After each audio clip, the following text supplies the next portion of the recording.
Welcome back to Cinema Lore, where we explore television's most compelling narratives.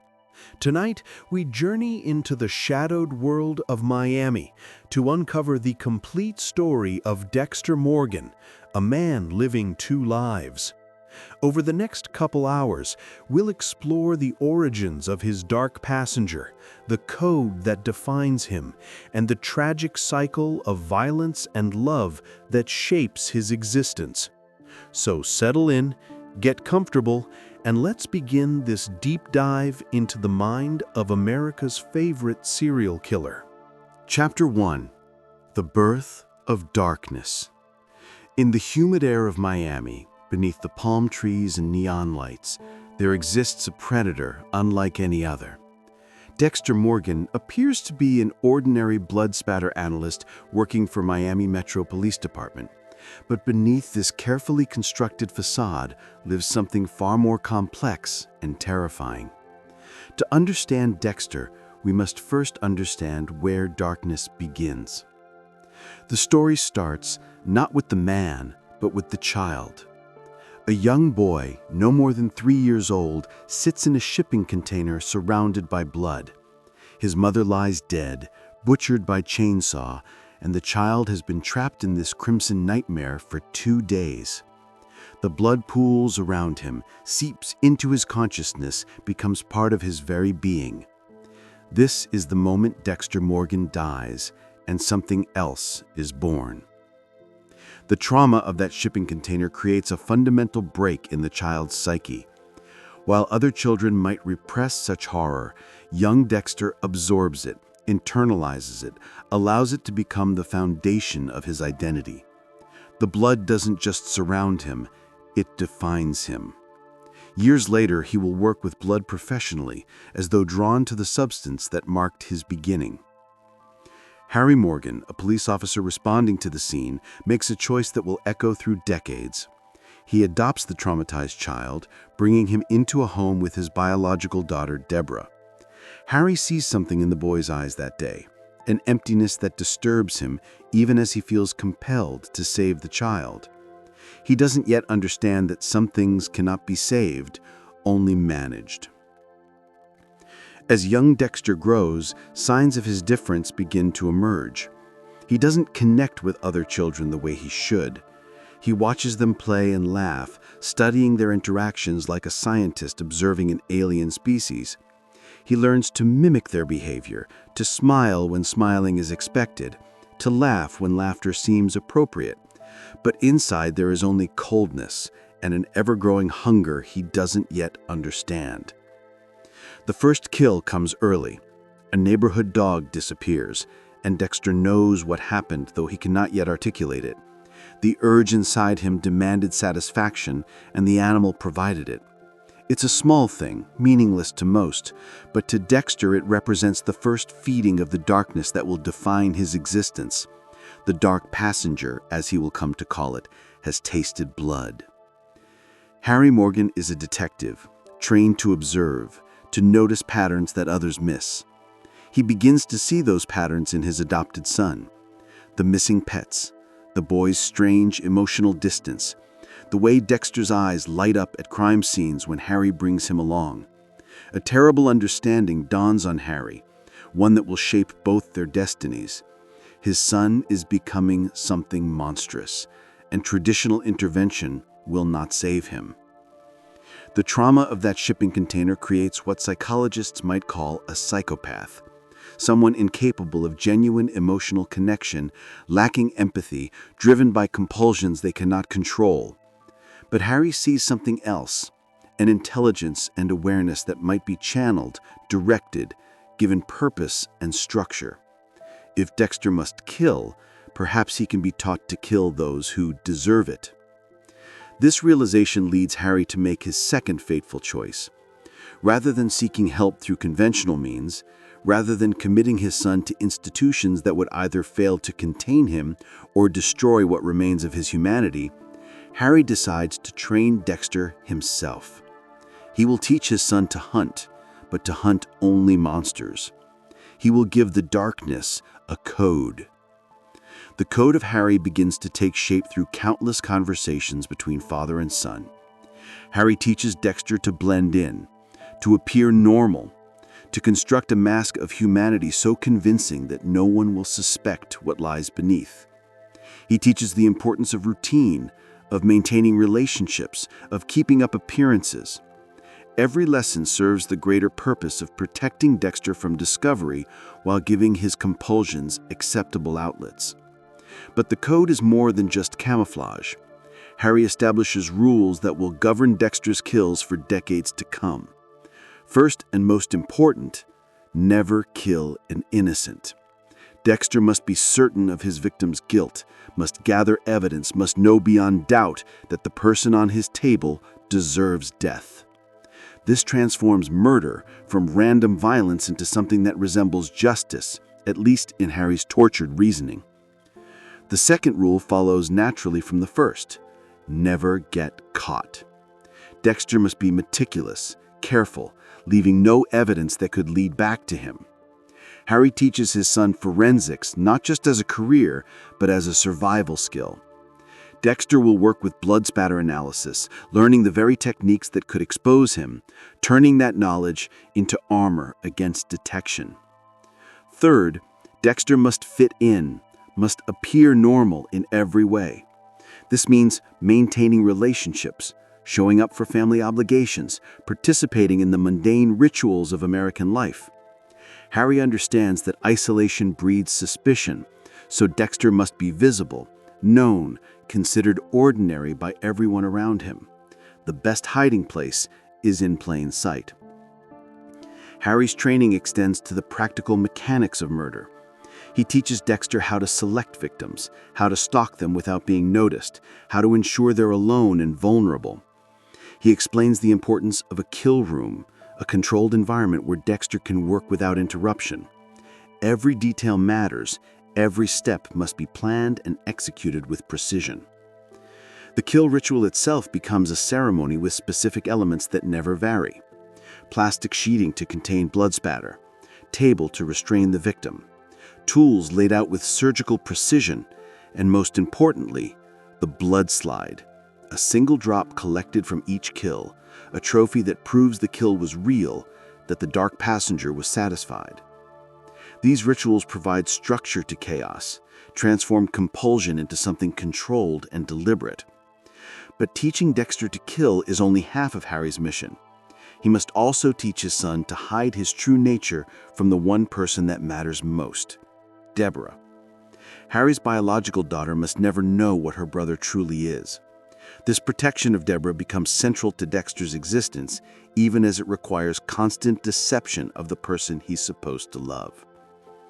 The relationship between young Dexter and Debra illustrates the fundamental tragedy of his existence. She loves him unconditionally, sees him as her protector and hero. He cares for her in his way, but that way is empty of genuine feeling. He protects her because the code demands it, because Harry made it clear that Debra's safety is paramount. But Dexter cannot truly love her, cannot feel what she feels, can only approximate affection through learned behavior. Harry's own struggle with what he's created begins to consume him. Teaching his son to murder, even with the best intentions, weighs on his conscience. He drinks more, becomes more distant from his family, loses himself in the moral complexity of his choices. He has created something unprecedented, a serial killer with a code, a monster with rules. But has he created something better, or merely something more dangerous? The code's first major test comes when Dexter identifies his first human target, a man who has killed before and will kill again, someone the justice system cannot touch. Harry and Dexter plan the kill together, father and son bonding over blueprints for murder. The act itself goes smoothly, precisely as planned, and Dexter feels something like peace afterward. The hunger is satisfied, temporarily, and no innocent person had to die to feed it. But Harry sees something in Dexter's face after that first kill, a satisfaction that disturbs him deeply. He realizes, perhaps too late, that the code may contain Dexter, but cannot change him. His son is exactly what the shipping container made him, and all Harry has done is give that darkness direction. The question that will haunt Harry for the rest of his life is whether he has done the right thing. As Dexter moves through his teenage years, the pattern is established. He hunts, he kills, he collects his blood slides. He maintains his mask of normalcy, gets decent grades, participates in family dinners. To the outside world, he is a quiet, somewhat awkward young man who will probably work in law enforcement like his father. Only Harry knows the truth, and that truth is killing him. The final chapter of Harry's life comes when he accidentally discovers one of Dexter's kill rooms before cleanup is complete. The plastic, the blood, the body parts waiting for disposal, seeing it in person rather than an abstract discussion breaks something in Harry. He has spent years training Dexter, accepting what his son must do, but the reality proves too much for him to bear. Harry's death, officially from heart disease, but really from moral exhaustion, leaves Dexter alone with his darkness and his code. His father's final lessons echo in his mind, the rules that will govern his existence for decades to come. Harry is gone, but his code remains, the only inheritance that matters, the structure that allows Dexter Morgan to function in a world not designed for people like him. Chapter 2. The Mask of Normalcy. With Harry gone, Dexter faces his first major challenge, maintaining his double life without his father's guidance and support. The code provides rules, but Harry provided interpretation, wisdom, the ability to navigate gray areas. Now Dexter must learn to be his own arbiter, his own judge of when killing is justified and when it crosses even his carefully drawn lines. The transition to independence proves easier than expected in some ways. Dexter has always been a quick study, and Harry's lessons were thorough.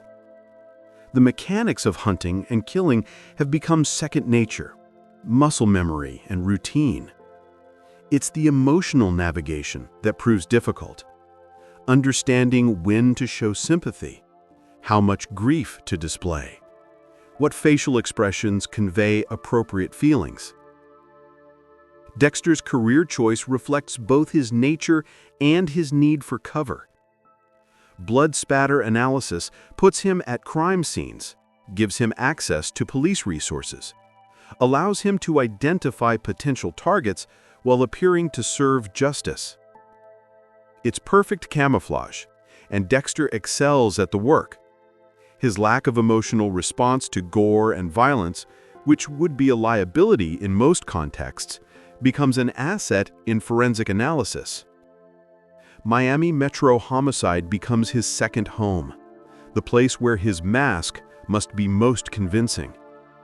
His co-workers become his audience, people he must convince daily of his humanity. Angel Batista, warm and emotional, everything Dexter is not. Maria La Huerta, ambitious and political, teaching Dexter about power dynamics he doesn't naturally understand. Vince Masuka, whose inappropriate humor actually makes Dexter's own social awkwardness seem normal by comparison. But it's Debra who represents the real challenge.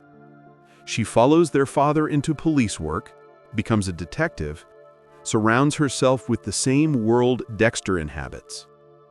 They work in the same building, interact daily, and she expects the kind of sibling closeness that Dexter can only simulate. She shares her fears and hopes with him, seeks his advice, trusts him completely, and he lies to her with every breath. The mask Dexter constructs for Debra is his most elaborate creation. He must be the concerned brother, the protective older sibling, the family member she can always count on. He learns her patterns, understands what responses she expects, and delivers them with practiced precision. When she's hurt, he comforts her. When she succeeds, he celebrates with her. None of it is real, but all of it is convincing. Dexter's dating life provides Dexter with endless opportunities to practice manufactured emotion. She chooses poorly, falls for men who use her or betray her, and each time Dexter must display appropriate anger and protectiveness. He threatens her boyfriends when necessary, offers advice he doesn't truly understand, and plays the role of concerned family. The irony that he's a far greater danger than any of her romantic partners never seems to occur to her. The development of Dexter's internal monologue becomes crucial to his survival. He narrates his own life, explaining his actions to himself, processing the world through a lens of detached observation. This running commentary helps him navigate social situations, reminds him which mask to wear, and keeps him grounded in his false identity. It's the voice of the code, Harry's lessons internalized and made permanent. Romance presents a unique challenge for someone without genuine feelings. Dexter understands intellectually that relationships are expected, that a man his age should date, should seek companionship. But the reality of intimacy, both physical and emotional, creates complications his previous training didn't address. He must learn to fake not just affection, but desire, to simulate connection while maintaining his essential isolation. His early attempts at dating are mechanical, relationships entered into because they serve the appearance of normalcy rather than any actual need. He takes women to dinner, says appropriate things, even manages physical intimacy. But there's always distance, always the sense that he's performing rather than participating. Most of these relationships end quickly, the women sensing something off, even if they can't articulate what troubles them. The apartment Dexter creates for himself reflects his internal emptiness. Clean, organized, decorated with items chosen for their normalcy rather than any aesthetic preference. Everything has its place, nothing is personal, the space could belong to anyone. It's not a home so much as a stage set, another element of the performance of being human. Chapter 3: The Ice Truck Killer. Everything changes when the ice truck killer begins operating in Miami. The case starts simply enough. A severed body part discovered, then another, pieces scattered across the city like a puzzle. But this killer is different, displaying a sophistication and artistic sensibility that captures Dexter's attention in ways he doesn't fully understand. The crime scenes speak to Dexter in a language only he can fully comprehend. The precision of the cuts, the careful drainage of blood, the theatrical presentation of each body part. This is not ordinary murder. This is someone who understands the ritual, who sees killing as art form. For the first time since Harry's death, Dexter feels something like recognition, the possibility that he might not be entirely alone in his darkness. The ice truck killer seems to be communicating directly with Dexter, leaving clues that only a blood spatter analyst would fully appreciate, arranging crime scenes with an understanding of forensics that suggests expertise. Each new discovery feels personal, as though the killer knows Dexter is watching, studying, understanding in ways his coworkers cannot. The killer's signature method, draining bodies of blood, resonates with Dexter's own obsession with the substance. Blood defines both of them, the ice truck killer removing it completely, Dexter analyzing its patterns, both finding meaning in what most people see only as horror. The parallel is too precise to be coincidence, suggesting the killer knows about Dexter's profession, perhaps even knows Dexter himself. As the case progresses, the personal nature of the connection becomes undeniable. Clues appear that reference Dexter's past, his childhood, details that shouldn't be public knowledge. The killer is researching him, studying him, preparing for some revelation that makes Dexter both anxious and excited. Someone sees him, truly sees him, understands what he is. The possibility is both terrifying and intoxicating. The investigation brings Dexter into closer contact with his coworkers, requiring more elaborate performances of his human mask. He must appear appropriately disturbed by the crimes while secretly fascinated by them. He must work cooperatively while hiding his special understanding of the killer's methods. The strain of maintaining normalcy while something inside him responds to the ice truck killer's work creates new pressures on his carefully constructed identity. Debra's involvement in the case creates additional complications. She's ambitious, driven to prove herself, and the ice truck killer investigation represents her chance at advancement. Dexter must support her publicly while secretly hoping she doesn't get too close to understanding the real nature of what they're hunting. His protective instincts towards her, learned rather than felt, create genuine concern about her safety, even as he lacks the emotional capacity to truly fear for her. The killer's game escalates with each new crime scene. Bodies arranged in meaningful patterns, locations chosen for their significance, a narrative emerging that tells a story only Dexter can fully read. The killer is patient, methodical, building towards some climax that will make the full picture clear. Dexter finds himself anticipating each new development with something resembling excitement, an emotion his flat affect usually prevents. The breakthrough comes when Dexter realizes the killer is recreating scenarios from his own forgotten past. The crime scenes map to locations significant in Dexter's childhood, the victims chosen for their resemblance to people from his early life. This isn't just a serial killer operating in Miami. This is someone who knows intimate details of Dexter Morgan's origin, someone connected to the shipping container, to the blood, to the birth of his darkness. The revelation that the ice truck killer is Brian Moser, later revealed to be his biological brother, recontextualizes everything. They shared the shipping container, both sat in their mother's blood, both were traumatized by that experience. But where Dexter was adopted by Harry and given the code, Brian was taken by different people, developed without structure or guidance, became a killer without rules or purpose beyond his own satisfaction. He sees Dexter as his kindred spirit, his brother in blood and in darkness, someone who will finally understand and accept him. He wants to reunite, to kill together, to embrace their shared nature without guilt or limitation. The confrontation between them forces Dexter to choose between his brother and his code. Brian offers freedom from pretense, the ability to be fully himself without hiding, without maintaining the exhausting mask of normalcy.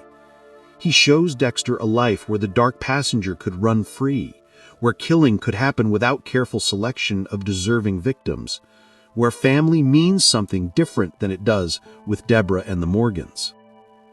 Brian kidnaps Debra, presents her to Dexter wrapped in plastic in a kill room, offers his brother the chance to embrace his true nature by killing the person who represents his false life. It's a test, a choice between blood family and chosen family, between darkness and the code, between what Dexter is and what Harry taught him to be. In this moment, everything Harry worked for hangs in the balance. Dexter chooses the code. He kills Brian, his biological brother, the only person who truly understood his nature, because that's what the code demands. Debra must be protected. Innocence cannot die to satisfy the dark passenger, and family loyalty means loyalty to the family that raised him rather than the family of his birth. It's the ultimate proof that Harry's training worked, that structure can overcome nature, that Dexter will follow rules even when his heart, such as it is, pulls him toward freedom. The aftermath leaves Dexter more isolated than before. He's proven he can maintain his code even under impossible pressure, but he's also lost the only person who ever truly knew him. Brian is dead. Debra remains ignorant of both her danger and her rescue, and Dexter returns to his solitary existence. The mask goes back on, the performance continues, but something has shifted. He knows now what he sacrificed for the code. and the weight of that sacrifice will haunt him. Chapter 4. Rita and the Pretense of Love. The relationship with Rita Bennett begins as perfect camouflage, a way for Dexter to appear normal while maintaining emotional distance. Rita is damaged, recovering from an abusive marriage, seeking safety rather than passion. Her needs align perfectly with Dexter's limitations. She wants companionship without intensity, someone gentle after violence, patience instead of demands. It's the ideal relationship for someone incapable of genuine feeling. Rita has 2 children, Aster and Cody, from her previous marriage. Their presence provides Dexter with additional cover while creating new complications.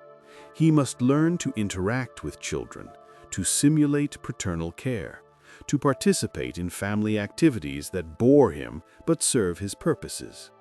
The kids make him appear more human, more trustworthy, more completely normal than a solitary blood spatter analyst ever could. But something unexpected happens as time passes. Dexter begins to feel something resembling attachment to these children, particularly Cody. The boy is quiet, withdrawn, damaged by his father's violence in ways that resonate with Dexter's own childhood trauma. When Dexter sees signs that Cody might be developing his own darkness, his own break from normal emotion, protective instincts he didn't know he possessed begin to emerge. The possibility that he might be able to help Cody, to provide the guidance Harry gave him, creates a new sense of purpose. Dexter cannot feel in the way others do, but he can share his experience, can teach the boy how to navigate the world with a damaged psyche, can prevent him from becoming another Brian Moser. It's the closest thing to genuine care Dexter has experienced since Harry's death. Rita's patience and acceptance, born from her own trauma, allows Dexter to lower his guard in small ways. She doesn't demand emotional availability he cannot provide, doesn't push for intimacy that makes him uncomfortable, accepts his quirks and distances as personality rather than pathology. This lack of pressure creates space where something like comfort can develop, a relationship that works precisely because it asks so little. The pretense of love requires Dexter to learn new performances. He says, "I love you," because that's expected, brings flowers because that's what boyfriends do, participates in holidays and celebrations because that maintains normalcy. Each action is calculated, chosen for its effect rather than expressing any genuine feeling. But Rita receives these gestures gratefully, her low expectations making Dexter's limited emotional capacity seem like gentle consideration. Paul, Rita's ex-husband, represents a complication Dexter didn't anticipate. The man is abusive, threatening, exactly the kind of person Dexter might normally target. But killing Rita's ex-husband would raise suspicions, would break his cover in ways that serve no one. Dexter must find other ways to protect Rita and the children, must use legal means and intimidation rather than his preferred methods. The constraint frustrates him, even as it proves he can function within societal boundaries. When Paul does end up dead through circumstances unconnected to Dexter, the relief is genuine. One threat eliminated without compromising his cover, without breaking the code, without creating new complications. Rita is free, the children are safe, and Dexter can continue playing house without Paul's interference. The universe occasionally solves problems even for those incapable of prayer or hope. Rita's desire for normalcy mirrors Dexter's need for it. She wants a quiet life, a safe relationship, stability for her children. She's not looking for grand passion or intense connection, just security and kindness after years of fear. Dexter can provide these things, can be patient and gentle and present in ways that satisfy her without requiring anything he cannot give. They're both pretending, though only Dexter knows it, both creating a life that looks right even if it feels empty. The progression toward marriage is inevitable once the relationship becomes established. Rita expects it, society expects it, and Dexter's cover requires it. A married blood spatter analyst with a wife and stepchildren is about as normal as one can be, beyond suspicion, fully integrated into the fabric of respectable society. The decision to propose is purely strategic, but the effect is real. Dexter Morgan becomes more invisible by becoming more visible, hiding in the most ordinary of circumstances. The wedding itself is pure performance art.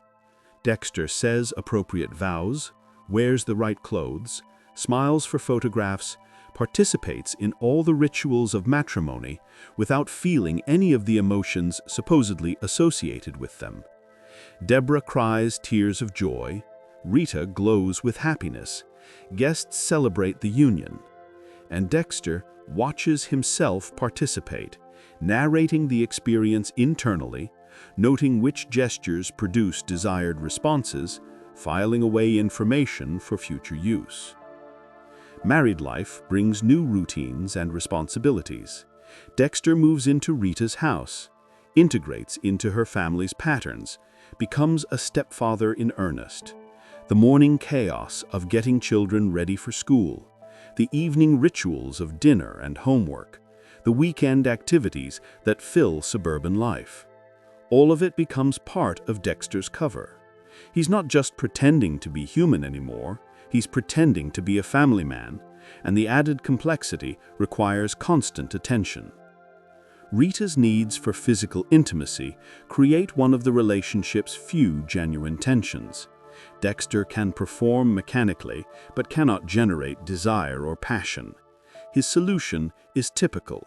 He learns what she likes, develops reliable routines, makes physical connection as scheduled and predictable as everything else in his carefully ordered life. Rita, having never experienced really satisfying intimacy, accepts this arrangement as normal, another way her low expectations protect Dexter's secret. But underneath the performance, something is changing in Dexter.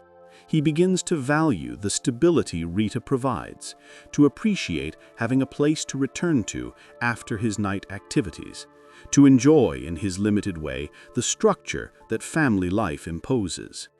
He's not feeling love in any conventional sense, but he is feeling something, attachment perhaps, or appreciation, or the closest approximation of affection his damaged psyche can generate. It disturbs him precisely because it's unexpected, unplanned, outside the code's framework. The presence of the children, particularly as they grow and develop personalities, creates unexpected complications. Aster is difficult, resistant to Dexter's authority, suspicious of his motives. Her rejection bothers him in ways he doesn't fully understand, creating something like hurt feelings despite his theoretical emotional immunity. Cody's acceptance provides compensation, the boy clearly viewing Dexter as a protective figure, someone safe in a world that hasn't always been safe for him.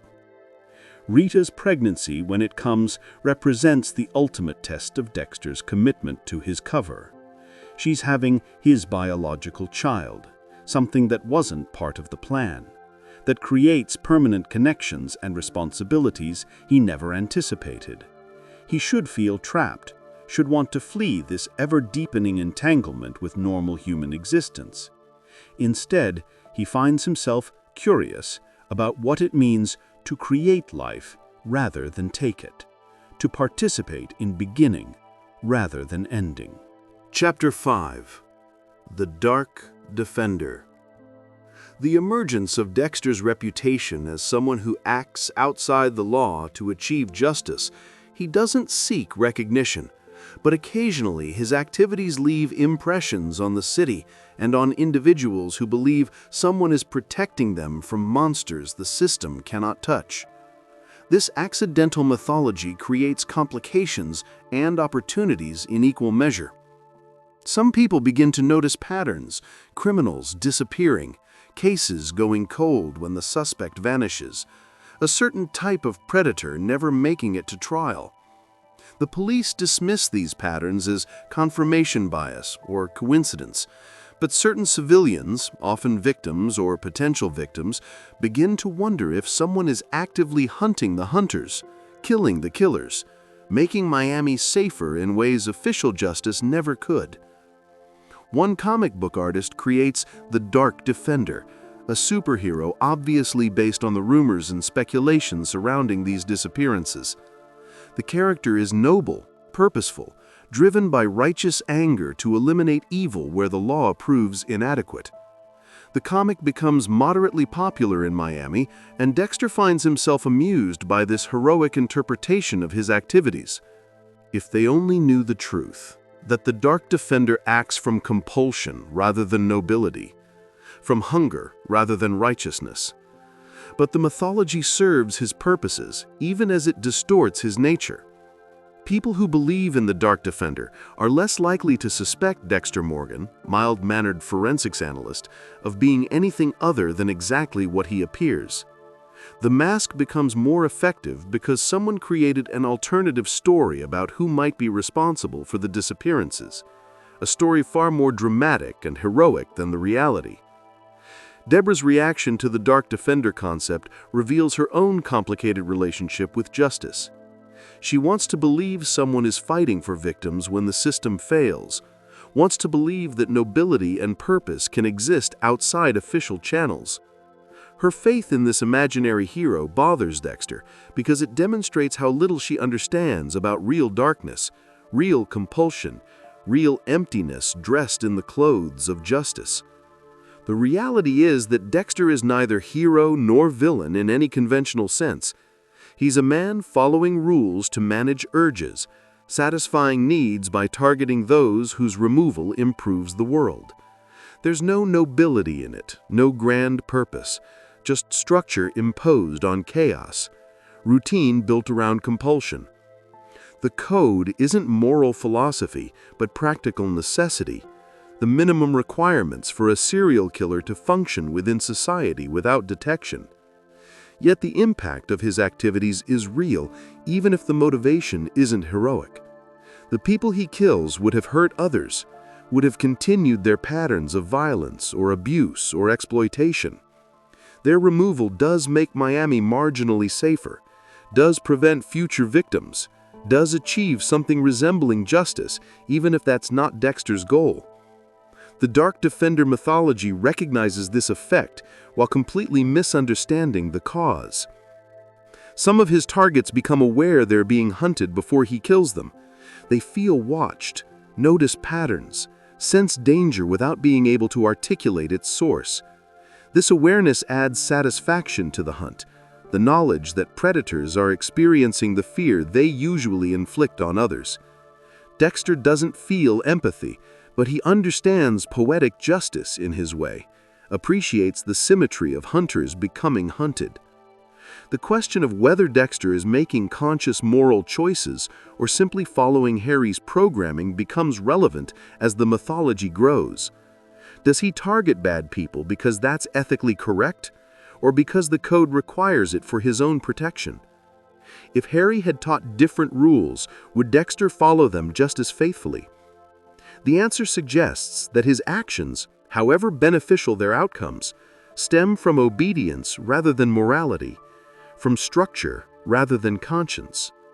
This realization doesn't diminish the positive effects of his activities, but it does complicate the hero narrative that some people, including eventually Debra, want to apply to his actions. Dexter isn't choosing good over evil. He's choosing survival through adherence to rules that happen to produce beneficial outcomes. The distinction matters, even if the results are identical, because it reveals the essential emptiness at his core. Chapter 6: The Trinity Killer. Arthur Mitchell, known as the Trinity Killer, represents everything Dexter fears becoming and everything he hopes to achieve. Trinity has been killing for decades, maintaining the perfect cover of suburban normalcy, balancing his dark urges with family life. When Dexter discovers Trinity's existence and begins studying him, he sees a roadmap for long-term survival, proof that someone like him can maintain the facade indefinitely.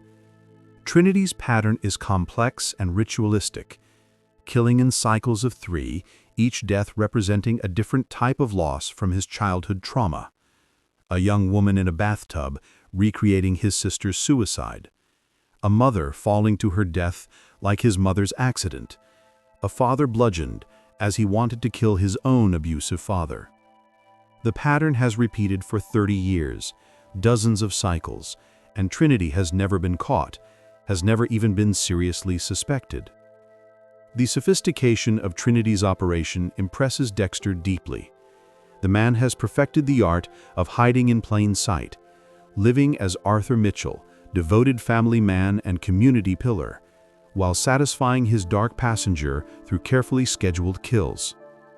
He travels for his construction company work, providing perfect cover for his activities, selecting victims in different jurisdictions, preventing pattern recognition by law enforcement. Dexter begins to study Trinity as he might study a mentor, hoping to learn how to balance his own darkness with family life as Rita's pregnancy progresses. If Trinity can maintain a family for decades while killing regularly, perhaps Dexter can do the same. Perhaps the birth of his biological child doesn't mean the end of his nighttime activities. Perhaps it's possible to be both father and predator. But the more Dexter observes Trinity, the more he recognizes disturbing parallels and crucial differences. Both men are driven by childhood trauma. Both follow ritualistic patterns. Both maintain elaborate facades. But Trinity's family life, viewed up close, reveals itself as another form of violence. He terrorizes his wife and children, rules through fear and control, has created a home that looks normal from outside but functions as a prison for those trapped within. This revelation disturbs Dexter in ways he doesn't fully anticipate. He has been trying to build something different with Rita and the children, something safe and stable, even if not truly loving. The idea that his future might resemble Trinity's toxic family dynamic rather than the peaceful domesticity he's been constructing creates genuine concern. For someone who claims not to feel, Dexter finds himself surprisingly invested in not becoming Arthur Mitchell in all ways. Trinity recognizes Dexter as well, not immediately as a fellow killer, but as someone damaged, someone struggling with darkness similar to his own. He invites Dexter into his home, shares his routines, offers what appears to be friendship to the stranger who appeared in his life. The irony of 2 serial killers forming a cordial relationship while ignorant of each other's true nature would be amusing if it weren't so dangerous. The facade begins cracking as Dexter spends more time with Trinity's family. He sees the fear in their eyes, the way they manage Arthur's moods, the careful performances they maintain to avoid triggering his anger. It's not unlike Dexter's own performances, but theirs serve survival within their home rather than deception of the outside world. They're prisoners of Trinity's darkness in ways Rita and the children will never be prisoners of Dexter's darkness. The realization that Trinity must die comes not just from the code, but from something approaching moral judgment. This man has hurt his family for decades, has created multiple victims beyond those he actually kills. The code would justify Trinity's death based on his murders, but Dexter finds himself wanting Trinity dead for additional reasons, for what he's done to his wife and children, for representing everything Dexter doesn't want to become. But Trinity is careful, experienced, dangerous in ways Dexter hasn't encountered before. Their cat-and-mouse game stretches across multiple episodes, each man maneuvering for advantage while maintaining the pretense of their surface relationship. Trinity eventually discovers Dexter's true nature and responds with characteristic ruthlessness. He goes after Dexter's family. The abduction and murder of Rita becomes the defining tragedy of Dexter's life. Trinity kills her in the bathroom, arranges her body in a bathtub of blood, leaves Harrison, Dexter's infant son, sitting in that blood, exactly as Dexter sat in his mother's blood decades earlier. It's calculated cruelty, revenge against Dexter, achieved through the destruction of his family and the traumatic recreation of his own origin. Dexter's response is pure rage, something beyond the cool calculation of normal hunting. He tracks Trinity, captures him, and kills him with an intensity that has nothing to do with the code. This is personal, emotional, human in its fury, even if Dexter doesn't recognize it as such. The kill brings no satisfaction, no closure, only the bitter awareness that he was too slow, too confident, too convinced he could manage both his darkness and his family without consequence. Rita's death forces Dexter to confront what she actually meant to him. He believed he was using her for cover, that their relationship was pure performance, that he felt nothing genuine for her. Her absence reveals the lie in that belief.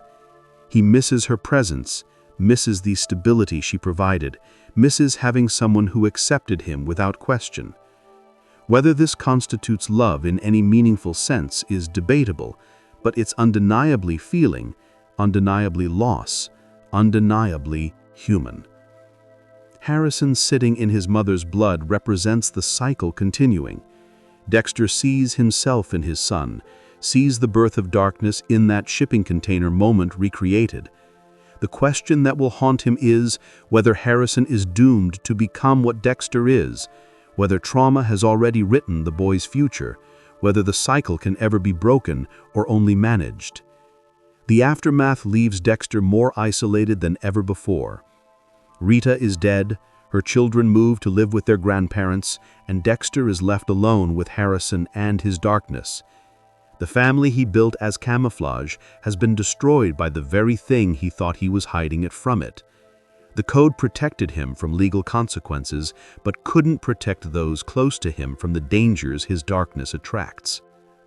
Chapter 7. The Dark Passenger's Evolution.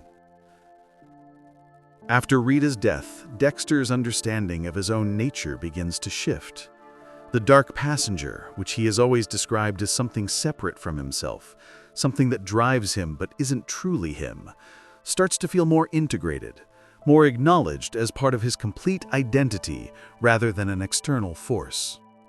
The question of whether the dark passenger is real, an actual separate entity within him, or simply a metaphor for impulses he doesn't want to own, begins to matter in new ways. Throughout his life, Dexter has used this concept to distance himself from his actions, to maintain the fiction that the real Dexter is the mask, while something else commits the murders. But perhaps there is no separation. Perhaps it's all Dexter, and acknowledging that changes everything. Dr. Evelyn Vogel's entrance into his life forces this reckoning. She's a neuropsychiatrist who helped Harry develop the code, who understands what Dexter is in clinical terms, who sees him not as a monster, but as a particular type of human variation. Her presence challenges everything Dexter believes about himself and his uniqueness. Vogel introduces the concept that psychopaths aren't broken or wrong, but simply different, operating according to different neurological patterns. She reframes Dexter's lack of empathy not as absence, but as variation, suggesting that people like him serve evolutionary purposes, that societies need those who can make difficult decisions without emotional interference. It's a seductive reframing, transforming monster into specialized tool. But Vogel's theories, while intellectually interesting, don't change the fundamental reality of Dexter's existence. He still kills, still feels compelled to satisfy urges that society cannot accept, still lives behind a mask. Understanding the neurological basis of his condition doesn't eliminate the condition or its consequences.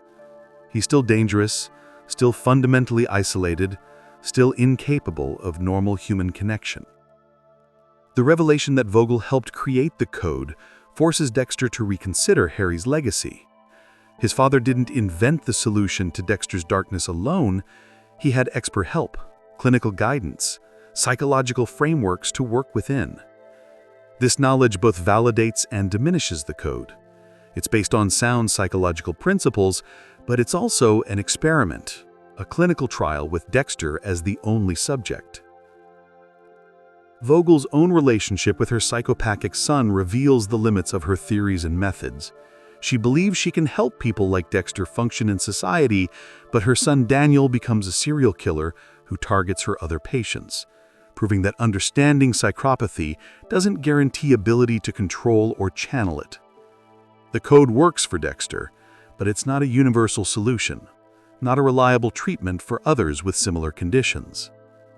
The concept of psychopaths serving useful social functions, being necessary evils who can do what empathetic people cannot, provides Dexter with new justification for his existence. But it also raises uncomfortable questions about purpose and choice. If he's simply fulfilling his evolutionary role, does he have any real agency? Is the code meaningless if he's just following his nature? Does understanding himself as a particular type of human variation change his moral responsibility? These philosophical questions matter less than practical concerns as Vogel's presence attracts danger. Her past patients, her son, her research all create new threats that Dexter must navigate. The woman who helped create him becomes a liability, even as she offers understanding he's never received from anyone else. She sees him completely, knows what he is, and accepts him anyway, and that acceptance is both comforting and terrifying. The relationship between Dexter and Vogel develops into something resembling surrogate mother and son, though neither can properly fulfill these roles. She provides guidance and understanding, he provides protection and the satisfaction of seeing her theories proven. But there's manipulation on both sides, each using the other for their own purposes, while maintaining facades of genuine care. Vogel's death, murdered by her own son, reinforces the central lesson of Dexter's life. That people like him bring destruction to those around them, regardless of intention. She tried to help psychopaths function in society, tried to channel their natures towards productive ends, and died for her efforts. The code protects Dexter, but not those who get close to him. The dark passenger, by this point in Dexter's journey, has evolved from simple compulsion to something more complex. It's not just the urge to kill, but the entire constellation of his difference, his inability to feel normally, his predatory instincts, his fundamental disconnection from human emotional experience. Acknowledging it as part of himself rather than external force represents a kind of growth, accepting responsibility for what he is rather than blaming some separate entity. But this acceptance brings its own dangers. If the dark passenger is just Dexter, if there's no separation between his mask and his reality, then everything he does is his choice and responsibility. The kills aren't something inflicted upon him by irresistible compulsion, but decisions he makes, structure he chooses, patterns he maintains. This shifts the moral framework, makes him more culpable, even as it makes him more complete. The question of whether he could stop, whether he could choose to live without killing, becomes more urgent as this understanding develops. The code requires him to kill only those who deserve it, but does it require him to kill at all? Could he abstain, manage his urges through other means, become something other than a serial killer? The answer seems to be no. The compulsion is too strong, too fundamental to his nature. But the question itself represents evolution in his self-understanding. Chapter 8.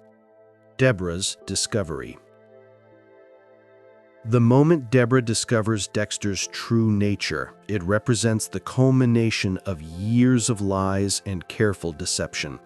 She walks in on a kill, sees him with a body, witnesses the darkness he spent his entire life hiding from her. The confrontation that follows destroys the foundation of their relationship and forces both siblings to reckon with what family means when it's built on fundamental deception. Debra's initial reaction is denial, shock, the desperate attempt to unsee what she's witnessed. Her brother, her protector, the person she's trusted most in the world, is a serial killer? Everything she believed about him, about their relationship, about her own judgment crumbles in that moment. The cognitive dissonance is almost unbearable, her mind struggling to reconcile the Dexter she knows with the Dexter she's seen. But Debra is a detective, trained to follow evidence, to accept uncomfortable truths. She cannot unsee what she's witnessed, cannot pretend it didn't happen. She demands explanations, and Dexter provides them, telling her about Harry's code, about his selection of victims, about the darkness that has always lived inside him. He tries to frame it as justice, as necessary evil, as channeled darkness serving good purposes. Debra's response reveals the fundamental divide between them. She understands intellectually that Dexter only kills bad people, that his activities remove dangerous predators from the streets, that he's never hurt an innocent, but understanding doesn't equal acceptance, and acceptance doesn't equal comfort. Her brother is a killer, and no amount of justification changes that reality. The subsequent weeks and months test their relationship in ways nothing else could. Debra knows Dexter's secret and must decide what to do with that knowledge. Does she turn him in, destroy her brother to uphold the law she's sworn to enforce? Does she help him, become complicit in his activities to protect family? Does she ignore it, pretending ignorance while he continues killing? Every option carries moral weight she's not prepared to bear. Dexter watches Debra struggle with this knowledge and experiences something like guilt for the first time. He's hurt her profoundly, shattered her understanding of the world and her place in it. The pain he's caused her is real and undeniable. And for someone who claims not to feel, watching her suffer creates genuine distress. He wants to fix it, to make her feel better, but there's no solution that doesn't require one of them to fundamentally change who they are. Debra's love for Dexter, which she believed was simple sibling affection, reveals itself as something more complicated. She has depended on him her entire life, looked to him for protection and guidance, built her identity partly around being his sister. Losing that relationship or transforming it into something darker and more complicated threatens her sense of self in ways she can't fully articulate. The discovery forces Debra to reconsider her entire career in law enforcement. She has spent years hunting killers, putting them away, believing in justice and the rule of law. But her brother is a killer, and she finds herself protecting him, lying for him, helping him avoid detection.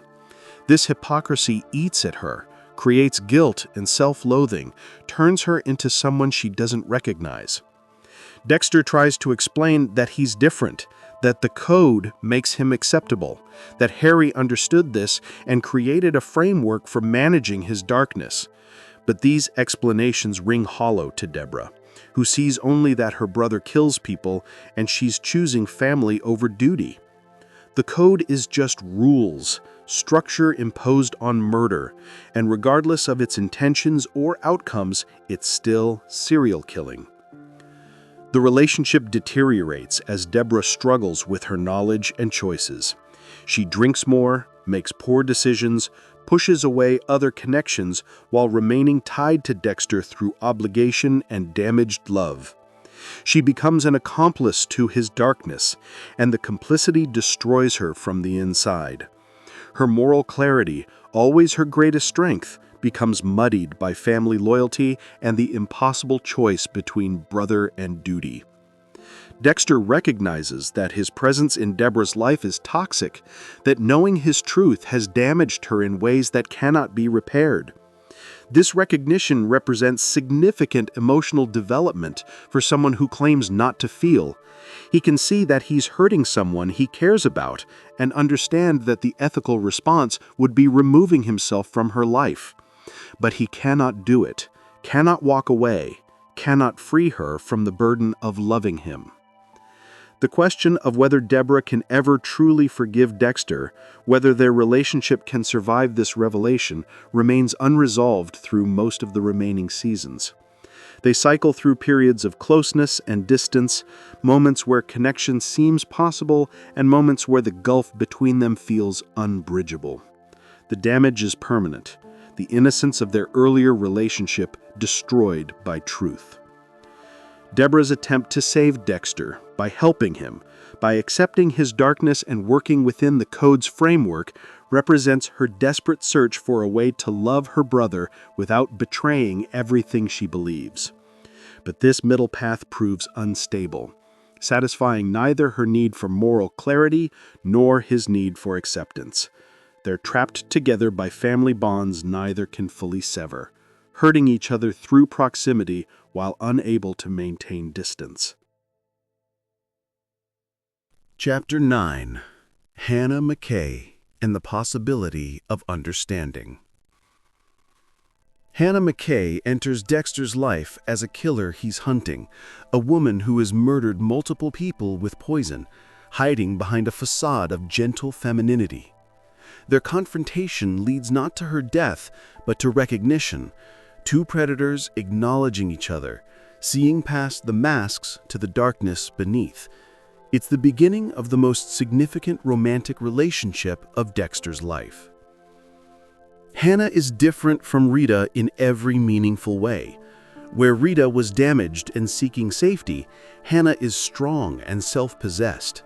Where Rita needed protection from darkness, Hannah embodies her own darkness, owns it without apology. She knows what Dexter is almost immediately, and rather than being repulsed, she's attracted, finally finding someone who understands the full truth of what she is. The relationship develops with unusual honesty for Dexter.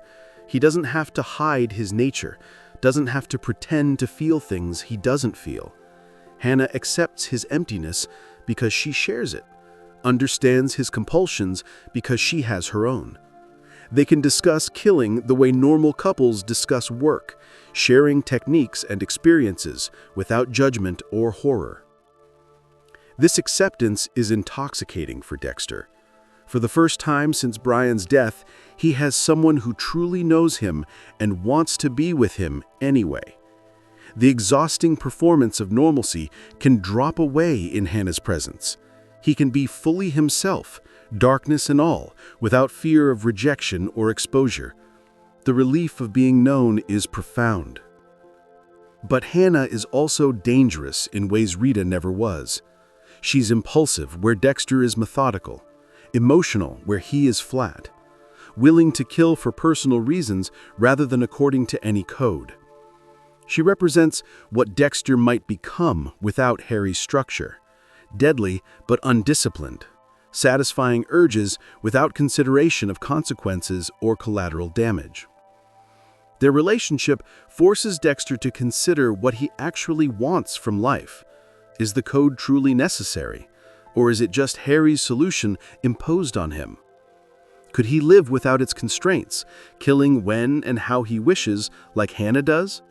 The possibility is tempting, the freedom she represents appealing in ways he doesn't fully understand. But abandoning the code would mean becoming something different, possibly something more dangerous. Debra's reaction to Hannah creates additional complications.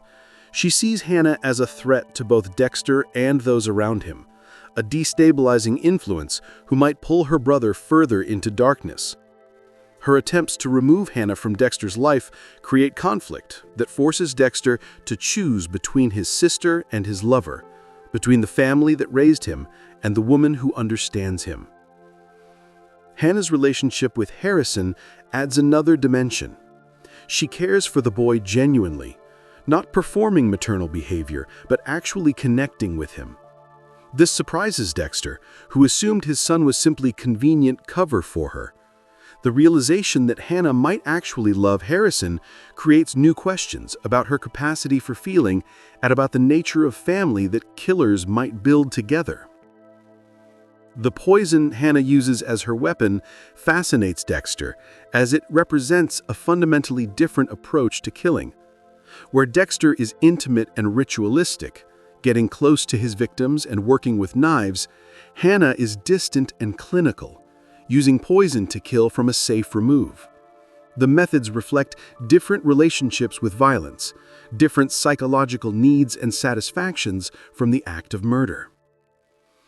Their discussions about their pasts reveal how different paths can lead to similar destinations. Hannah killed to escape abusive relationships, to free herself from men who hurt her, developing her skill with poison as a tool of self-determination. Dexter kills because of the dark passenger, because of the shipping container, because Harry gave him structure for managing compulsion. Same outcome, different origins. And understanding these differences helps both of them contextualize their own choices. Hannah's vision of their future together, running away somewhere they can be themselves without hiding, represents a fantasy Dexter didn't know he wanted. A life without the constant performance, without Miami Metro and Debra and all the connections that require him to maintain his mask. Just him and Hannah and Harrison, a family of damaged people who understand each other, living somewhere they can be honest about their natures. But Dexter recognizes that this fantasy is impossible. His darkness requires structure. The code keeps him from becoming random and chaotic. Without it, without the discipline Harry instilled, he might become something worse than he already is. Hannah offers freedom, but that freedom is dangerous, potentially fatal not just for him, but for everyone around him. The relationship ultimately cannot survive the competing pressures of Dexter's responsibilities and Hannah's independence. She cannot fully accept his loyalty to Debra and the code. He cannot fully embrace the lawless existence she represents. They're too similar to coexist peacefully, both too damaged to build something stable, both too dark to create genuine light together. But the connection remains powerful even as circumstances force separation. Hannah represents possibility, the road not taken, the life Dexter might have had if Harry had made different choices. She haunts him long after she leaves, a reminder of what understanding feels like, of what acceptance might mean, of what love could be for someone incapable of feeling it normally. Chapter 10. The Weight of Harrison. Harrison's presence in Dexter's life transforms from complication to central concern as the boy grows. The question that haunted Dexter from the moment he found his son sitting in Rita's blood, whether Harrison will develop his own dark passenger, becomes more urgent with each passing year. Every behavior, every emotional response, every childhood difficulty gets analyzed for signs of the darkness Dexter fears he's passed to his son. The parallel between Harrison's origin and Dexter's own is too precise to ignore. Both sat in their mother's blood as infants, both experienced trauma that shapes their fundamental psychology. Dexter's birth of darkness came from that shipping container, and he fears Harrison's came from Rita's bathroom. The possibility that he has doomed his son to his own lonely existence creates something resembling guilt and grief. Dexter's parenting is complicated by his limitations. He can provide for Harrison's physical needs, can ensure safety and security, can even perform affection with practice. But genuine emotional connection remains difficult. And the fear that Harrison will notice his father's emptiness, will recognize the performance for what it is, creates constant anxiety about inadequacy. The question of whether to teach Harrison the code if he shows signs of darkness becomes urgent.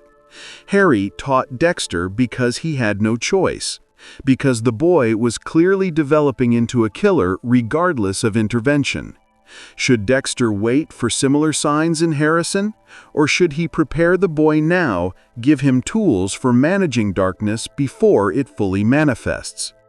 The choice feels impossible, fraught with terrible consequences regardless of which path he chooses.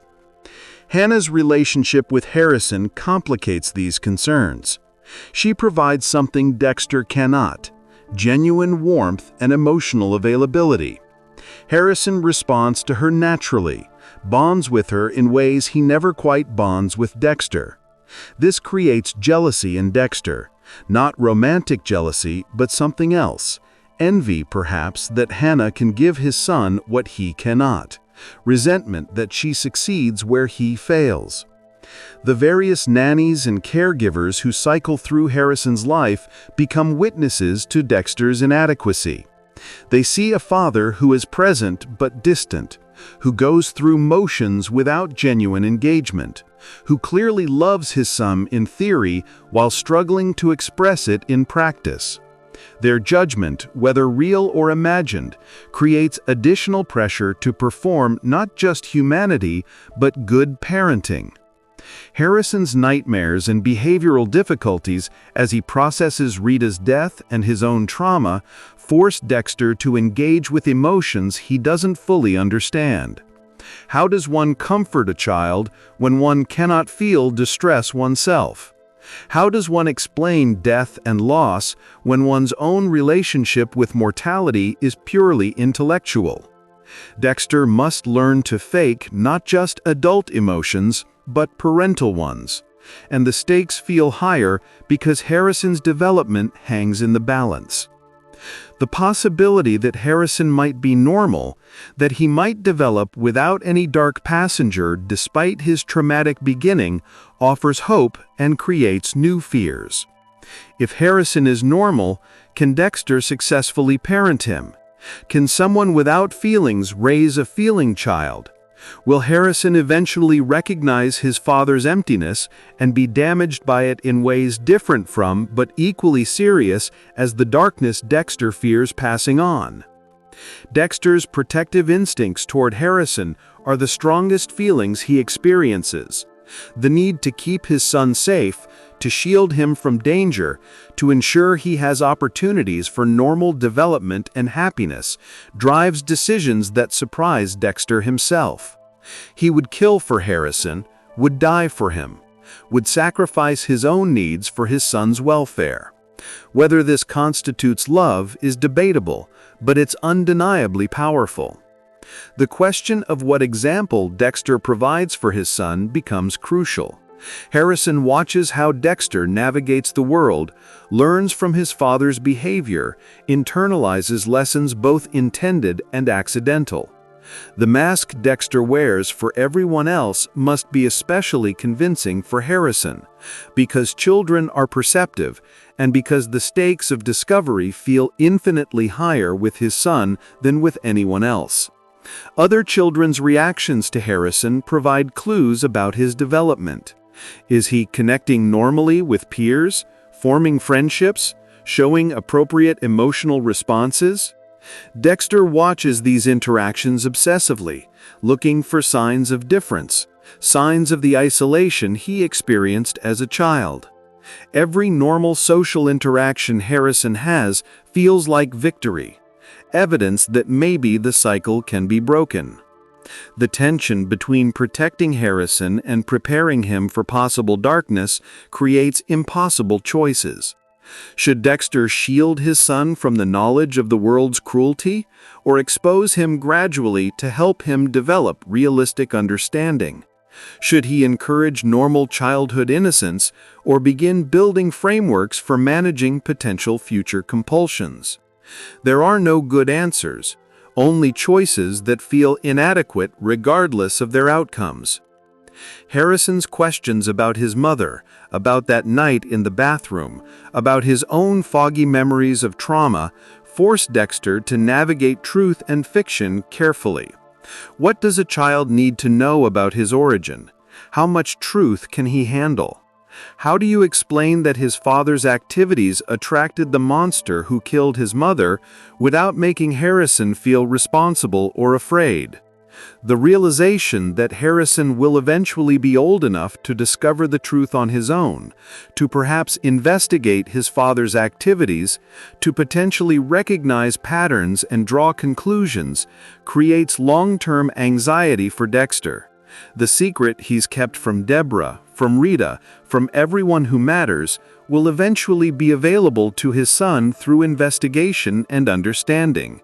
How will Harrison react when he learns what his father truly is? Chapter 11: The Final Season and Dexter's Exile. The convergence of threats in Miami finally forces Dexter to confront the sustainability of his double life. His kills have been noticed, patterns have emerged, and both law enforcement and criminals are beginning to understand that someone is hunting predators. The walls are closing in after decades of successful evasion, and Dexter must decide whether to fight, flee, or surrender. Debra's shooting by Oliver Saxon, a serial killer Dexter was hunting, represents the ultimate consequence of his activities. She is caught in the crossfire of his darkness, shot while trying to help him, left in critical condition because of choices he made. The guilt Dexter experiences is overwhelming, undeniable, impossible to rationalize away. His presence in Debra's life has finally destroyed her, exactly as he always feared. The decision to take Debra off life support after she suffers brain death falls to Dexter. His sister, his protector and defender, the person who loved him despite knowing what he was, reduced to a body on a machine. The grief he experiences is real, powerful, undeniable evidence that, whatever else he is capable of feeling loss. The pain of losing Debra cracks something in Dexter's carefully constructed emotional barriers. Dexter's choice to drive his boat with Debra's body into a hurricane represents his attempt at self-execution and penance. He cannot face Harrison's future while carrying this weight of guilt, cannot continue living when his existence has caused so much death. The hurricane offers escape, finality, punishment for the decades of violence he's inflicted on those around him. But Dexter survives the hurricane and chooses exile instead of death. He fakes his demise, lets everyone believe he died in the storm, and disappears to live alone in Oregon as a lumberjack. It's the ultimate abandonment of connection, the acknowledgement that his presence in anyone's life brings only destruction. Hannah takes Harrison to Argentina, giving the boy a chance at a normal life away from his father's darkness. The exile represents Dexter's acceptance that the code, while effective at protecting him from legal consequences, cannot protect others from the dangers his darkness attracts. Every relationship he forms, every connection he makes, becomes a liability for the other person. Rita, Debra, even Trinity's family, all suffered because they encountered Dexter Morgan. The only ethical choice remaining is complete isolation. Oregon provides the anonymous existence Dexter needs for this exile. He's nobody there, unknown, just another manual laborer living alone in a cabin. There's no one to perform for, no mask to maintain, no family to protect or pretend with. It's the ultimate expression of his isolation, the loneliness he's always felt, now manifested in physical separation from all human connection. The question of whether Dexter continues killing in Oregon remains ambiguous. Does he still hunt and satisfy his dark passenger, or has Debra's death finally broken the cycle? Has grief and guilt accomplished what the code never could, stopping the compulsion through emotional rather than rational means? The ambiguity suggests that even Dexter doesn't know the answer, that he's existing day by day without clear purpose or pattern. The choice to leave Harrison with Hannah rather than attempting to parent him from exile represents perhaps Dexter's most selfless decision. He recognizes that Harrison needs more than he can provide, needs genuine warmth and emotional availability, needs to be away from the danger that follows Dexter everywhere. Giving up his son hurts, but Dexter believes it's the right choice for the boy's development and safety. But the exile also represents failure. Dexter has spent his entire life trying to balance his darkness with human connection, trying to have both the satisfaction of the hunt and the safety of family and community. The exile admits the impossibility of this balance, acknowledges that for someone like him, Isolation is the only ethical option. Everything Harry taught him, all the code's carefully constructed rules, ultimately led here. Alone in a cabin, separated from everyone who might be harmed by proximity to his darkness. The symbolic death in the hurricane allows Dexter to destroy his identity without literally dying. Dexter Morgan is dead, even if the person who was Dexter Morgan continues existing. This psychological death mirrors his emotional state, the emptiness that has always characterized him, now matched by equally empty external circumstances. He has nothing and no one, exactly what someone like him deserves in his own estimation. Chapter 12. New Blood, and the cycle continues. Years pass in Dexter's exile, and he establishes a quiet existence in Iron Lake, New York. He lives under the name Jim Lindsay, works at a fish and game shop, dates the local police chief, Angela Bishop. It's a small life, unremarkable, exactly what he sought after Miami. The dark passenger is suppressed rather than satisfied, controlled through routine and isolation rather than through kills following the code. But repression is not elimination, and the urges that define Dexter for decades cannot be permanently contained. A local troublemaker named Matt Caldwell becomes the target of Dexter's returning hunger. And despite his commitment to abstaining from killing, Dexter finds himself planning and executing a hunt. The satisfaction is immediate and familiar, the dark passenger demanding acknowledgement after years of forced dormancy. The kill represents failure of Dexter's exile experiment. He believed isolation and conscious choice could keep him from killing, that willpower and awareness of consequences could override compulsion. But the dark passenger is not optional, not something he can choose to ignore indefinitely. The code may have structured his kills, but it never created the urge, and that urge persists regardless of geographical location or conscious intention. Harrison's arrival in Iron Lake changes everything. The son Dexter abandoned has tracked him down, has spent years searching for his father, has come to understand that the hurricane death was fabricated. Harrison is now a teenager with his own troubles, his own darkness, and his appearance forces Dexter to reckon with the consequences of his abandonment and the possibility that his fears about his son were justified. The relationship between father and son is complicated by mutual deception. Dexter presents himself as Jim Lindsay, maintaining his false identity even with Harrison initially. Harrison pretends to be adjusting well, hides his own violent urges and disturbing behaviors. Both are performing, neither willing to be fully honest, creating a foundation of lies similar to every relationship Dexter has ever had. Harrison's darkness, when it emerges fully, is different from Dexter's. Where Dexter kills methodically according to the code, Harrison's violence is explosive and reactive. He attacks those who anger or threaten him, cannot control his urges as well as Dexter learned to under Harry's training.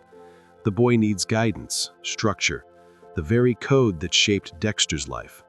But passing that code to Harrison means accepting that his son is truly damaged, truly doomed to the same isolated existence Dexter has endured. Dexter's decision to train Harrison, to teach him the code's principles and techniques, represents both hope and tragedy. Hope that the structure will help Harrison manage his darkness better than he's currently managing it. Tragedy that another generation will live behind the mask, will know the isolation and constant performance that characterizes life as a killer hiding in plain sight. The kills they commit together create bonding impossible through normal father-son activities. They hunt a serial killer operating in Iron Lake, work together to identify and eliminate him, share the satisfaction of the dark passenger's needs being met. It's the closest thing to genuine connection Dexter has experienced with Harrison, but it's connection through darkness, a relationship built on shared pathology rather than health. Angela's investigation into Jim Lindsay's past creates mounting pressure. She's a competent detective who notices inconsistencies and follows them to their logical conclusions. The discovery that Jim Lindsay is actually Dexter Morgan, wanted for questioning in multiple disappearances in Miami, threatens everything Dexter has built in Iron Lake. His past is catching up regardless of how far he runs or how well he hides. The confrontation between Angela and Dexter represents justice finally arriving after decades of evasion. She knows what he is, has evidence of his crimes, intends to ensure he faces legal consequences for his actions. The code protected Dexter from discovery for years, but codes cannot withstand determined investigation forever. Every kill leaves traces, and enough traces eventually reveal patterns. Harrison's discovery of the full truth about his father, not just that Dexter kills, but that his activities led to Rita's death, to Debra's death, to destruction of everyone close to him, creates a final crisis of trust and identity. Harrison came to Iron Lake seeking connection with his father, hoping to understand his own darkness. Instead, he finds a pattern of damage and death stretching back decades, learns that being close to Dexter Morgan means being marked for tragedy. Dexter's request that Harrison kill him represents the ultimate acknowledgement of his toxic influence. He cannot be taken alive without revealing Harrison's involvement in recent kills. He cannot escape without dragging Harrison into fugitive existence. The only option that protects his son is death, and the only person who can deliver that death without being destroyed by it is Harrison himself. Harrison's decision to shoot his father embodies the generational break Dexter could never achieve. Rather than accepting the code and the isolated existence it requires, Harrison chooses to eliminate the source of his darkness. Killing Dexter becomes Harrison's attempt to prevent becoming Dexter, to break the cycle before it fully consumes him. Whether this will succeed, or whether Harrison is doomed to repeat his father's patterns, remains ambiguous. Dexter's death at his son's hands brings full circle the themes of his life. He was born in blood, shaped by trauma, given structure by Harry, and ultimately destroyed by the consequences of his own darkness. The code allowed him to function for decades, but could not prevent the inevitable reckoning. His last thoughts are not of his kills, but of his regrets, the people he hurt, the relationships he destroyed, the son he's now forcing to bear the burden of patricide. Conclusion: the legacy of the Dark Passenger. And so concludes the complete story of Dexter Morgan, a man who tried to be both monster and man, who lived according to a code that allowed him to function, but not to truly live. His journey reveals the fundamental tragedy of trying to bridge incompatible states of being, trying to have darkness and light simultaneously, trying to connect while remaining fundamentally isolated. The Dark Passenger was real, in its way, not a separate entity, but a metaphor for the part of Dexter that wanted different things than his conscious mind, that operated according to different rules, that could not be reasoned with or eliminated. The shipping container created this split, forced a 3-year-old boy to divide himself into parts that could survive trauma. That division never fully healed, and Dexter spent his life managing the fragments rather than integrating them. Harry's code was both salvation and prison. It gave Dexter structure, prevented him from becoming a random killer, channeled his compulsions towards something resembling justice. But it also locked him into patterns he could never escape, made him dependent on killing for psychological stability, prevented him from ever discovering if he could be different. The code was Harry's solution to Dexter's darkness, but perhaps it wasn't the only possible solution. Perhaps there were paths not explored that might have led to different outcomes. Rita's death, Debra's death, Dexter's exile, and finally his death at Harrison's hands all stem from the central impossibility of his existence. Someone whose nature is fundamentally destructive cannot maintain close relationships without eventually destroying those he loves. The tragedy isn't that Dexter was a killer, but that he tried to be more than just a killer, that he wanted connection and family and love despite being incapable of giving or receiving these things normally. Harry's future remains uncertain. Will killing his father free him from the darkness, or will it simply add guilt to his existing compulsions?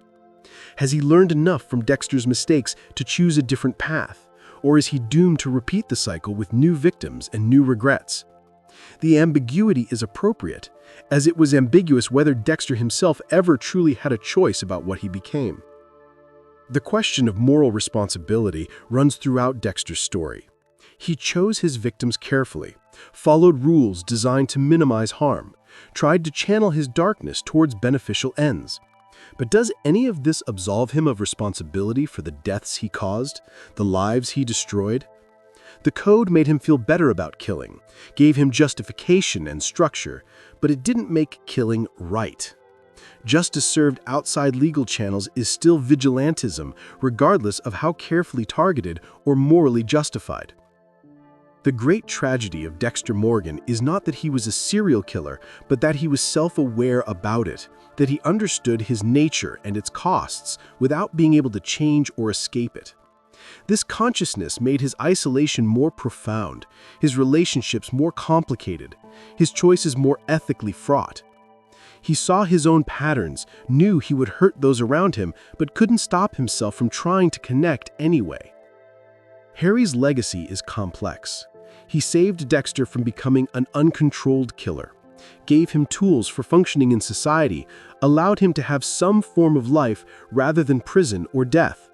But he also created a killer, trained his son in methods and techniques that made Dexter more effective and dangerous.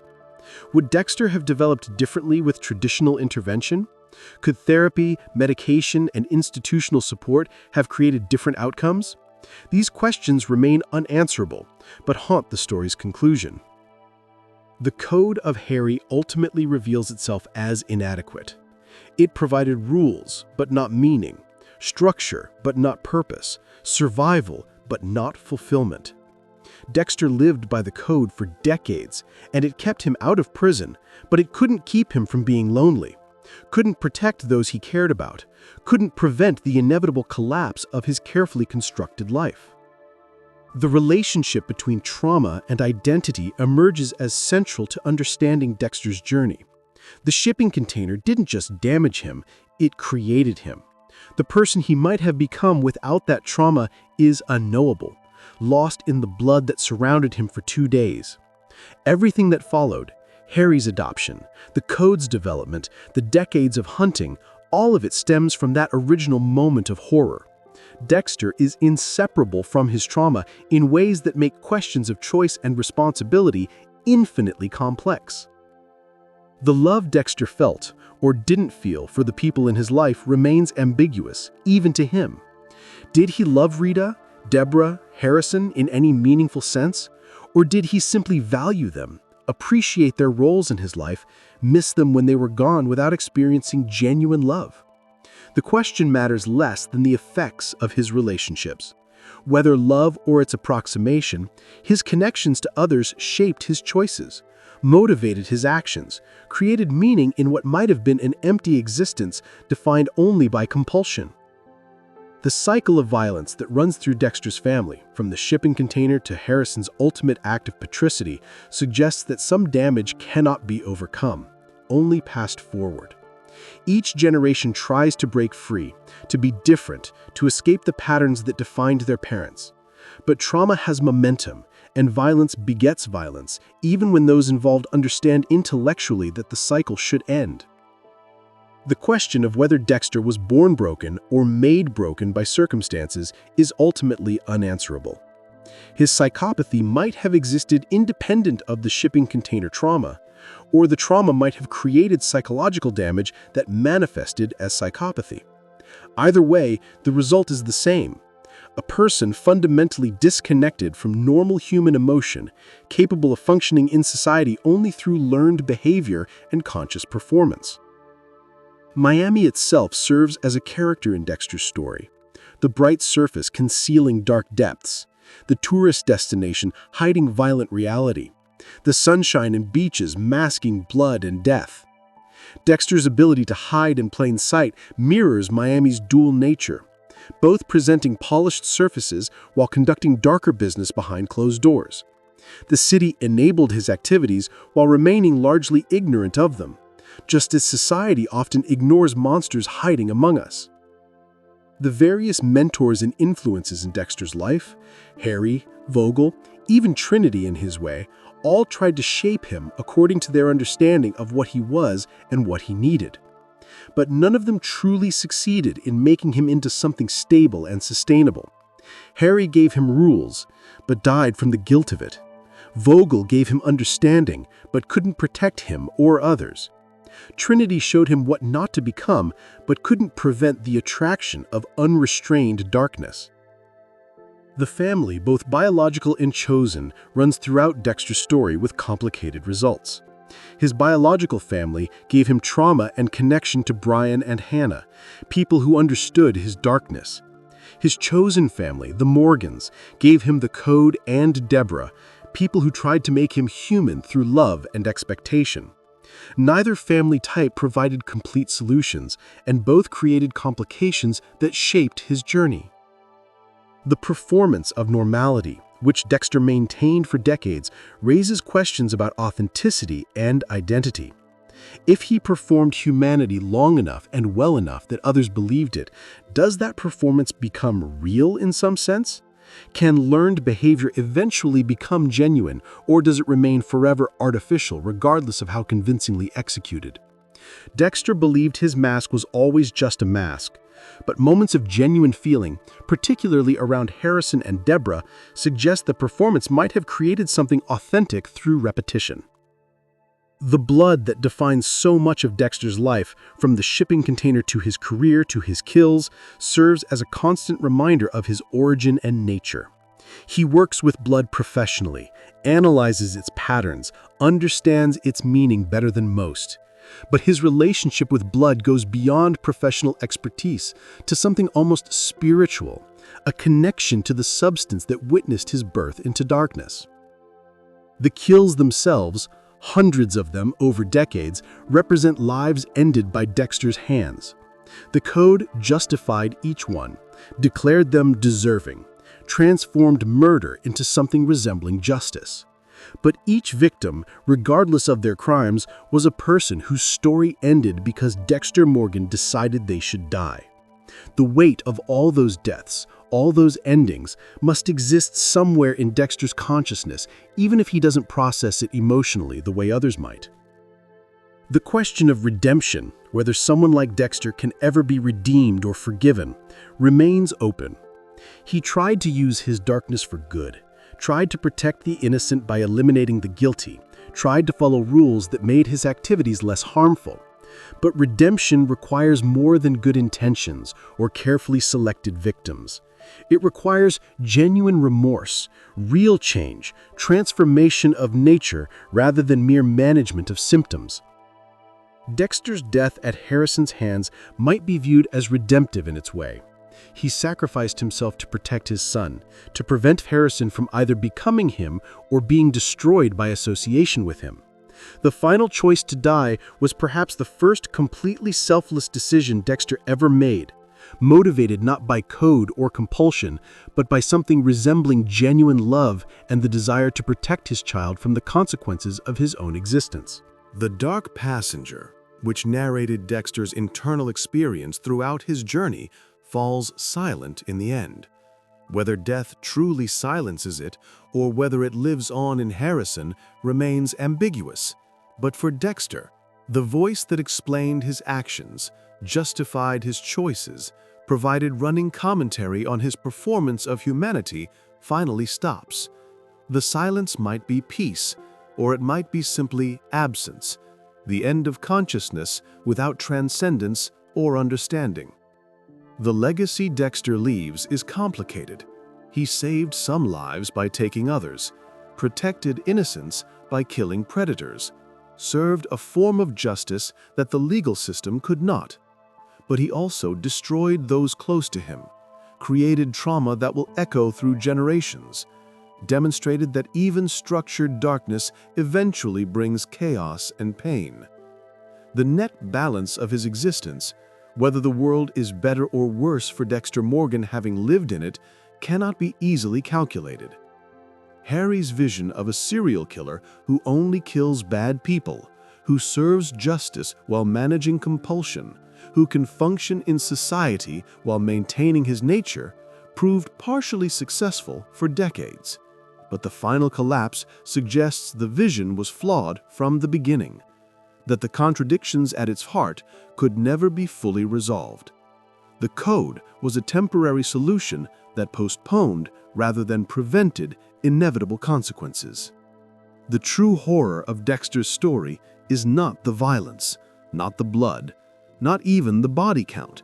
It's the isolation, the fundamental loneliness of being unable to truly connect, the tragedy of wanting to be human while lacking the capacity for humanity. Dexter spent his life trying to bridge this gap, trying to be more than his nature allowed, and the effort destroyed him and those around him. Harrison's future, whatever it holds, carries the burden of this history. He knows what his father was, has inherited some portion of his darkness, has killed his own parent to escape the cycle. Whether these experiences doom him to repeat Dexter's patterns or provide lessons that allow different choices remains uncertain. The cycle might continue or might finally break, and Harrison's story, should it continue, will determine which outcome prevails. The viewers who followed Dexter's journey for years watched a monster try to be human, watched humanity emerge from unexpected places in someone supposedly incapable of feeling. The character's complexity, his struggle with his nature, his attempts at connection despite his limitations, created a protagonist who was simultaneously sympathetic and horrifying. We understood him while recognizing he was fundamentally dangerous. The ending, with Dexter dying in Iron Lake at his son's hands, feels both inevitable and surprising.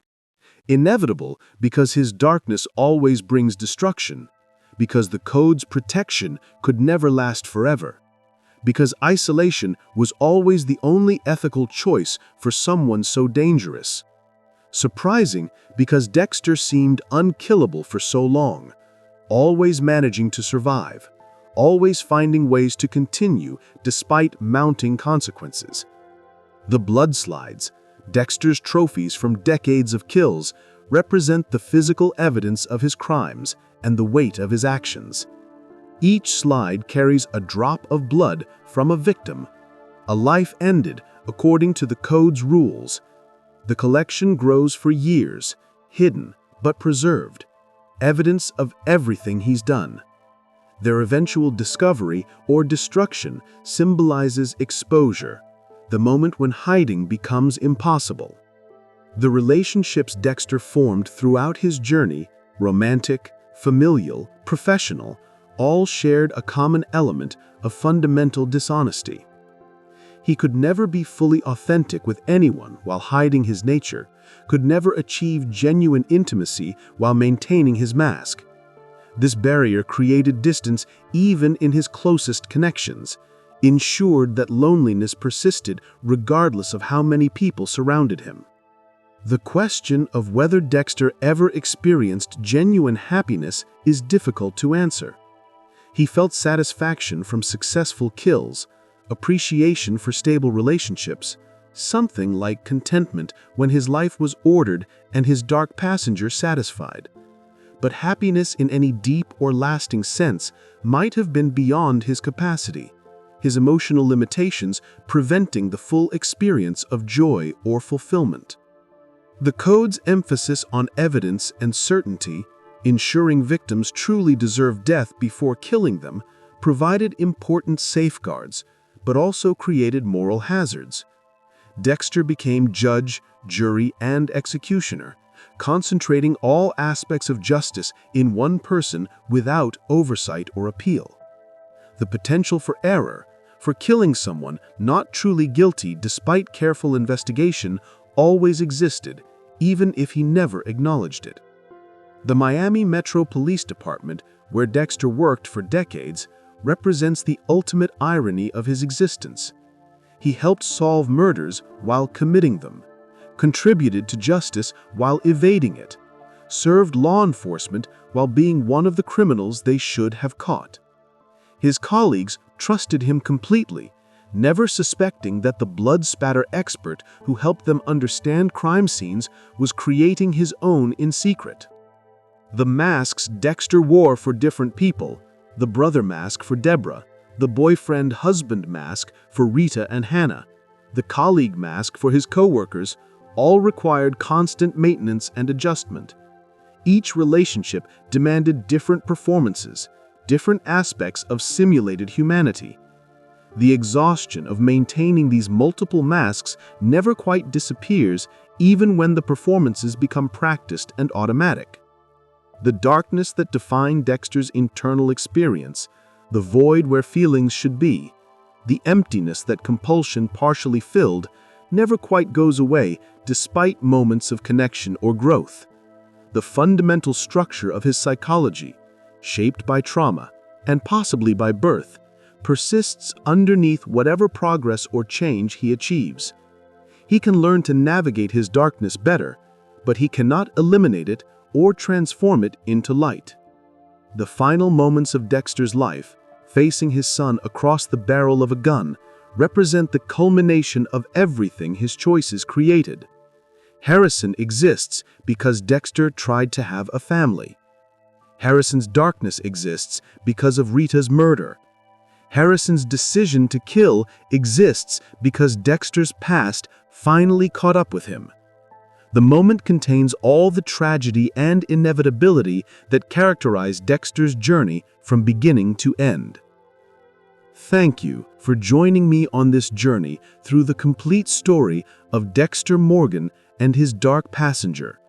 We've explored the birth of his darkness, the code that shaped his life, the relationships that complicated it, and the ultimate consequences of trying to be both monster and man. His story serves as both cautionary tale and tragic drama, revealing the costs of isolation and the impossibility of bridging certain fundamental divides. Like him or hate him, understand him or condemn him, Dexter Morgan represents one of television's most complex characters, a serial killer who tried to be more than his nature allowed.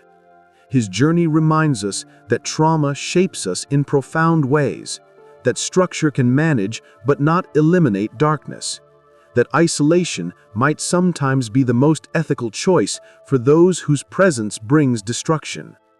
May we learn from his mistakes without having to repeat them.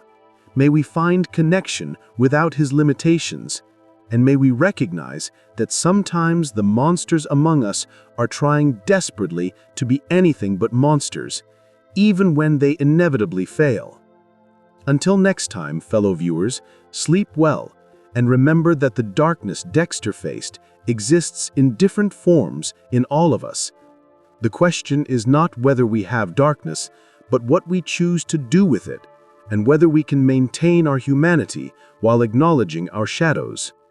Sweet dreams, and thank you for exploring this complete cinema lore with me tonight.